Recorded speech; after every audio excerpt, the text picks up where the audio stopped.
Rebuild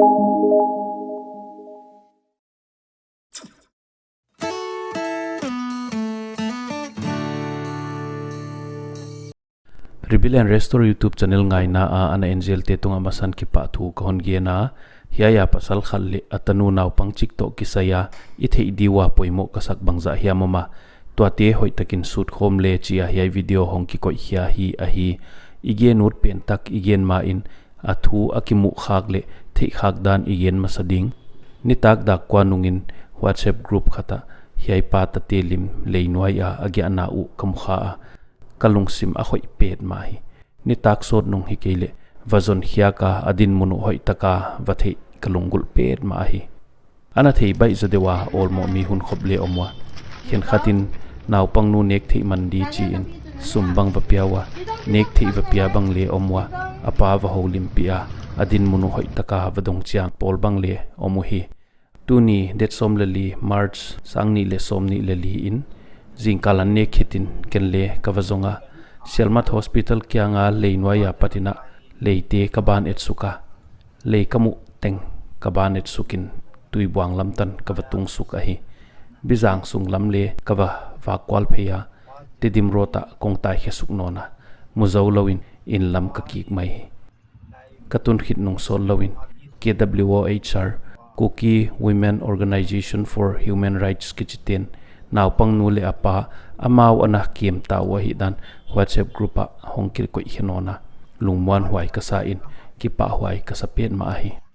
social media a olmo le tamma ma naw pang nu pam mo sa bang le oma kham thei gui thei igamwa ichin ja kwa hiai tan tung i hi chipol bang le oma saptom le khotang mo sa bang le oma naw pang nu kem ut bang le hun khopoma olmo lwa a donation ana bol man pol bang le om hi yaya do na kidong zek le yaya naw pang nu apan kham the ya atanu leinwai a gya pi maya bwa zu hiam tui hong luang phut hiam omle boy se thei mai din mun hi wa tuate om ke le le amun ki huain thosi thowai laka naw pangchik om namu in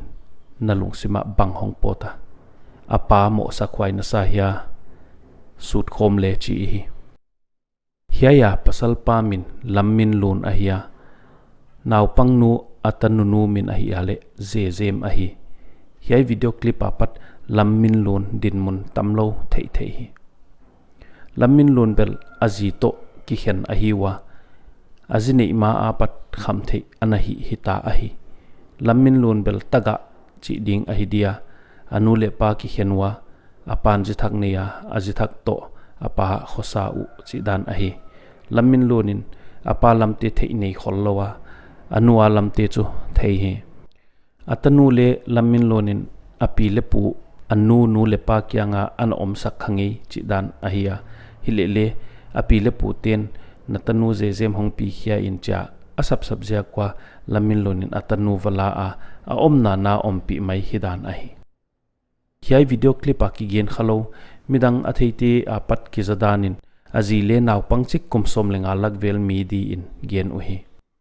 hiai atunga igen te apan ilung sima bang hong kilanga le lammin lonin building nei lo lammin lon taga hiya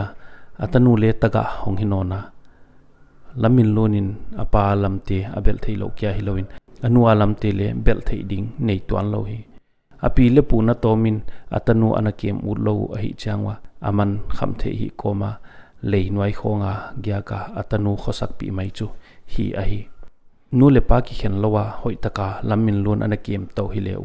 tunia kham the ya leinwai khonga gyak mai lo ding ahi to atanu naw pangchik je min thuak suk lai je din mun ingai to le ilai di phon sunai hiya tu na lian pi khathong piang chu lammin lonin bangzia ka kham the hi ahi di eiten kham the hi te bangzia ka kham the a ki bwal kha ahi wa chi sut ki som khol loin ki ib line mani hoina di le thei lo ki chi bolin ki muda mok sekhi hoi taka sut jel ngai ahi om mo ziak le khel zia ka kham the hi le om thama hi le lung kham zia ka kham the hi le tampi tak om u ahi nu le pa kala hong khang khelo lammin lon chu lung kham lwa jaga kham the hi khadingin ginta khwai kasa ahi aziak chet vakidong hi keima le ithuzak tenga pat sutin hiai ziak hidingin kaging ta hi hichina sut sukle lammin lun bangjia ka leinuaya gyak hial a hi di omna di anei lo ziak bangjia ka omna di nei lo a hi di kham the a hi ziak bangjia ka kham the hi a hi di alung kham ziak bangjia ka lung kham a hi di anu le apa aki khen ziak hiai kha adik chet hi di chikeima leng dik dia kagin tak hi ai kwa hiam kham the hi te pen mok ibla loin mok mu da loin mok khwat loin he pi na to adin munu thei pi in aswa tang na di lampiwa pi zel le chi hon ngen ut ka hi kham the hi te kyanga kham the hoi lo dan gen pi pi kan na khol lo hi amaule a hoi lo dan ei sanga thei zo u ai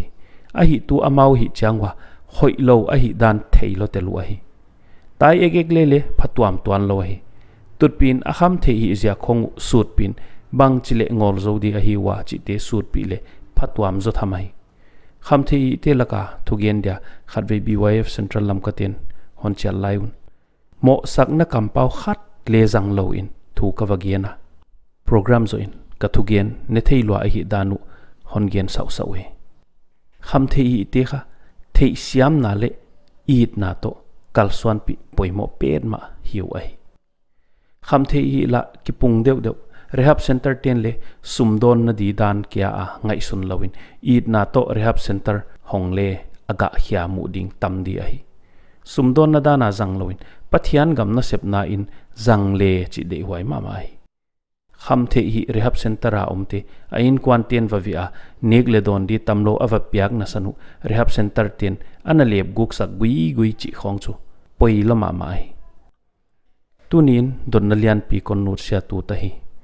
bangjia ka kham the hi eite laka pung deuh deuh hi di hiai don na comment box a hongel siaw dingin kon ngen a hi atop na din kham the hi te adin munu thei pi lo pi in mok mo sak ke ni hiai tu ni a i thei diwa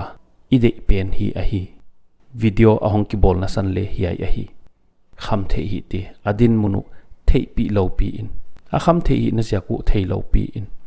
mok mo sak ke ni ki pa ke